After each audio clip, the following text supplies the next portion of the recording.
ආයුබෝවන් ඔබට සුබ දවසක් වේවා. සිංහල දමිළ අලුත් අවුරුද්දේ ලග්න පලාපල ලග්න පහකට කිරියෙන් පැණියෙන් ඉතිරෙන කාලයක් තමයි උදා වන්නේ. මේ පිළිබඳව තමයි අද අප වීඩියෝ තුලින් කතා කිරීමට බලාපොරොත්තු වෙන්නේ.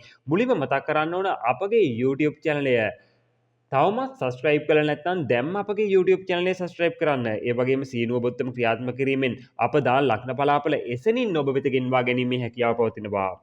සූර්ය දිව්‍ය රාජයා මීන රාශියේ සිට මේෂ රාශියට සම්ප්‍රාප්ත වීමෙන් 1947 වන ශත වර්ෂය ආරම්භ වනවා. මෙය සිදුවන්නේ 2025 වර්ෂයේ අප්‍රේල් මාස 14 වෙනි සඳු දින අලුයම 3යි 3 පසු වී විනාඩි 21ට ඒකයි තප්පර 13ට යයි. මෙය සූර්ය මහා මංගල්‍යය රවි මංගල්‍ය බක්මහා සැනකෙළිය සහ වර්තමානයේ සිංහල දමිළ අලුත් අවුරුද්ද කියලා හඳුන්වනවා. විශ්වයේ සිදුවන මෙම සිදුවීමත් සමග පරිසරයේ බොහෝ වෙනස්කම් සිදුවෙනවා. ගොවි ජනතාව තමන්ගේ අස්වැන්න නෙලාගෙන අටකොටු පුරවා ගන්නා වූ කාල සීමාවක්. ගස්වල මල් ඵල බර වී පවතිනා වූ කාලයක්. එරබුදු මල් පිපි පරිසරයේ සුන්දරත්වය වැඩි වෙනවා.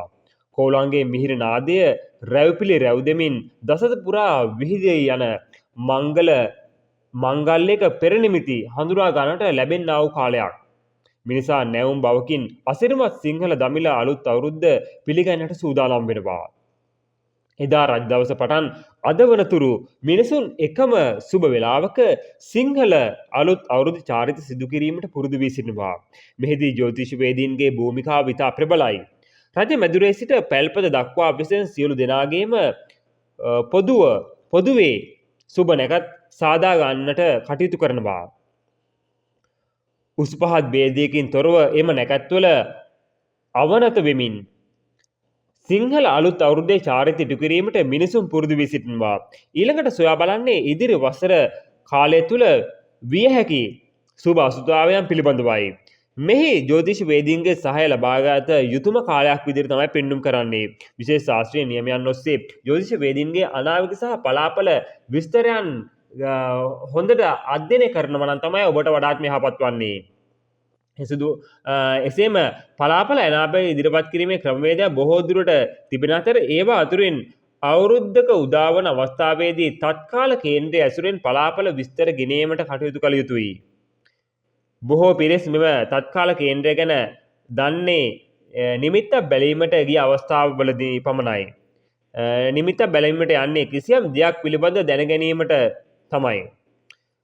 බුලත් සමග තමා පැමිණි කාරණය හිතේ තබාගෙන ජ්‍යොතිෂවේදියා වෙත බුලත් අත ලබා දීමෙන් සමග එම වේලාව කේන්ද්‍රයක් සාදා ග්‍රහයන්ගේ පිහිටීම ග්‍රහයන්ගේ බල දුබලතාවය හෝරාව තවත් බොහෝ කාරණා විමසා බලමින් කාරණා නිවැරදිව සැපීමෙන් ඒ සඳහා ප්‍රතිකර්ම ලබා දීමට ජ්‍යොතිෂ වේදියාට හැකියාව පැවතිය යුතුයි. මේ සිදු කරනු ලබන්නේ තත්කාල කේන්ද්‍රයේ අනුසාරයෙන්ුයි. මේ ඉතාමත් නිවැරදි පලාපල ඉදිරිපත් කිරීමට හැකියාව පවතින ක්‍රමයක් බව ඔබට කියන්න අවශ්‍යයි. 2025 අවුරුද්දේ උදාවේ තත්කාල කේන්ද්‍රයේ අනුසාරයෙන් රටට ඔබට කෙසේද යන්න දැන් අප විමසා බලමු. 2025 අප්‍රේල් මාස 14 වෙනි දා සඳු දින පාන්දර 3:21ට තත්කාල කේන්ද්‍රය පවතිනවා.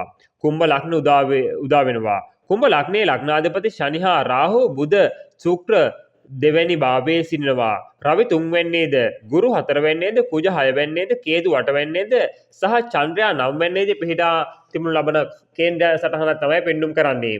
ලංකා කේන්ද්‍රයේ කුම්භ ලග්නය සලකන බැවින් රාජනායකයා නියෝජනය කරන රවි 3 වෙන්නේ උච්චව සිටීමත් රවි 3 වෙන්නේ සුබ තත්වයක් ගෙන දෙන නිසාත් වෙනදාට වඩා රාජනායකයාගේ තේජස වර්ධනය වන්නා වූ කාල සීමාවක්. අහංකාර ගතිය ඇති වේවි. බොහෝ බලාපොරොත්තු ඉටු කරගත හැකි වාක් තමයි පෙන්눔 කරන්නේ. නමුත් රටේ ජනතාවගේ අපේක්ෂාවන් ඉටු කර ගැනීමට අපොහොසත් වන්නා වූ බවක් තමයි පෙන්눔 කරන්නේ.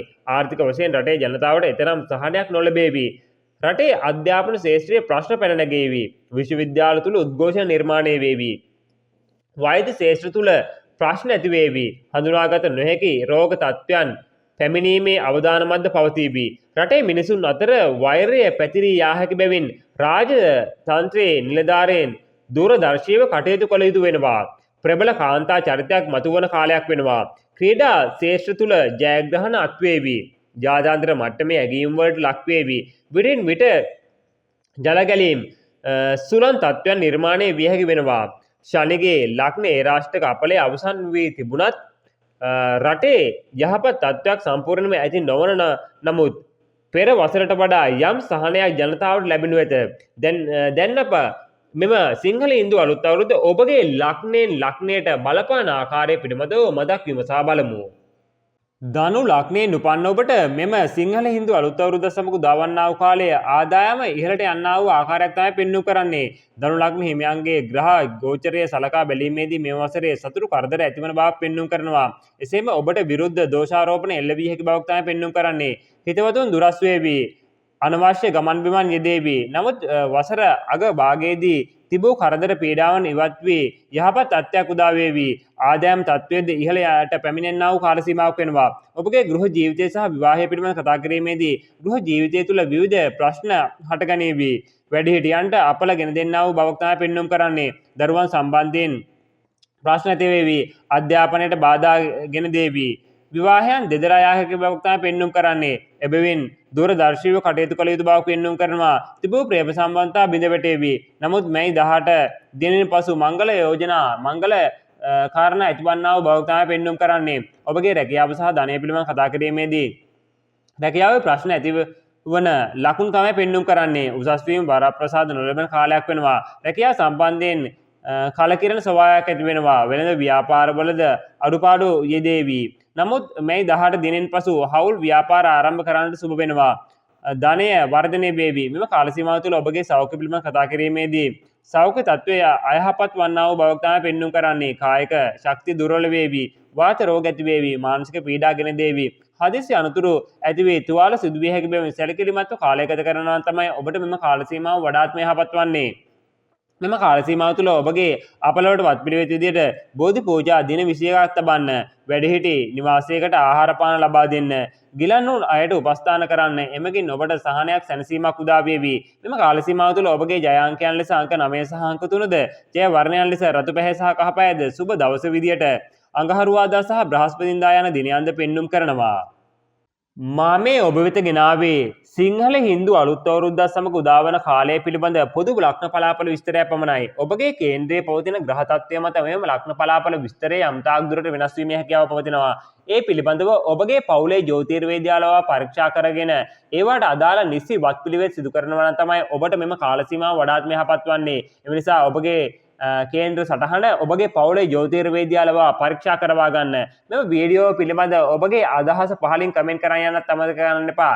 ඒ වගේම ඔබට තියෙන ගැටලුව ඔබ පහලින් කමෙන්ට් කරනවා නම් අපි ඔබට පිළිතුරු සැපීමට සූදානම්. මෙවැනි ලග්න පලාපල දිනපතා නැරඹීම සඳහා අපගේ YouTube channel එක subscribe කර සීනු බොත්තම ක්‍රියාත්මක කරන්න. ඔබ සියලු දෙනාට වාසනාවන්ත සුබදායක දිනයක් වේවා. තෙරුවන් සරණයි. ජේසු පිහිටයි.